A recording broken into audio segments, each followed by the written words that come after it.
ఇయాల రేపు జాబులు వచ్చినంత ఈజీ కాదుల్లా. సర్కార్ కొలువులే కాదు, ప్రైవేట్ జాబ్లకు కూడా మస్తు పోటీ ఉంటది.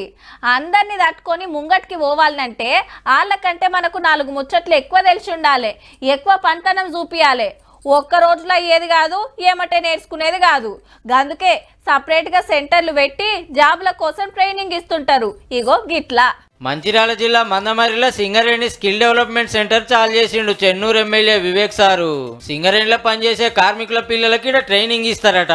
వాళ్ళు చదువుకున్న చదువును బట్టి కొలువులు కొడటానికి అవసరమైన కోచింగ్ ఇస్తారన్నట్టు. సింగరేణి 135 ఏళ్ల చరిత్రలో ఇట్లా స్కిల్ డెవలప్మెంట్ సెంటర్ పెట్టుడు ఇదే మొదలట. నేను ఇక్కడ చూసాను 4 క్లాస్ రూమ్స్, చాలా నిజంగానే చెప్పాలంటే వరల్డ్ క్లాస్ స్టాండర్డ్ నిజంగానే మేనేజ్మెంట్కి సింగరేణిలో లోకలోళ్ళకే 180 జాబులు ఇవ్వాలని సీఎం సార్కు చెప్తే ఎమ్మటే ఓకే చేసిండని గా ముచ్చట యాద్ చేసిండు సారు. వాళ్ళు ఇమ్మీడియట్ గా స్పందించి అన్నిట్లో కూడా 80% వరకు లోకల్ ఎంప్లాయ్మెంట్ ఇవ్వాలి. మొన్ననే సింగరేణిలో 441 మందికి కారుణ్య నియామకాల కింద అపాయింట్మెంట్ లెటర్స్ ఇచ్చింది సర్కారు.